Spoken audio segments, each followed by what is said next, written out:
که چیرې د قرباني ځناور په قرباني نه د مخه مړ شي آیا د یخ په ځای باندې بل ځناور قرباني د ضروري ده او که نه. په دا کې لږ تفصیل دی. که چیرې د قربانۍ کړلو کس غریب وي بیا د یو د قربانۍ لپاره یو ځناور واخیستی وي،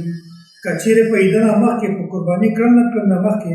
دغه ځناور مړ شي بیا په دغه صورت کې د دغه غریب سړي قرباني ساقطه شوه، په ده باندې بل ځناور د یخ په ځای باندې قرباني کول دا ضروري دي. او که چیرې دا کس مالداره وي بیا هم د یغ د قرباني لپاره ځناور واخیستی وي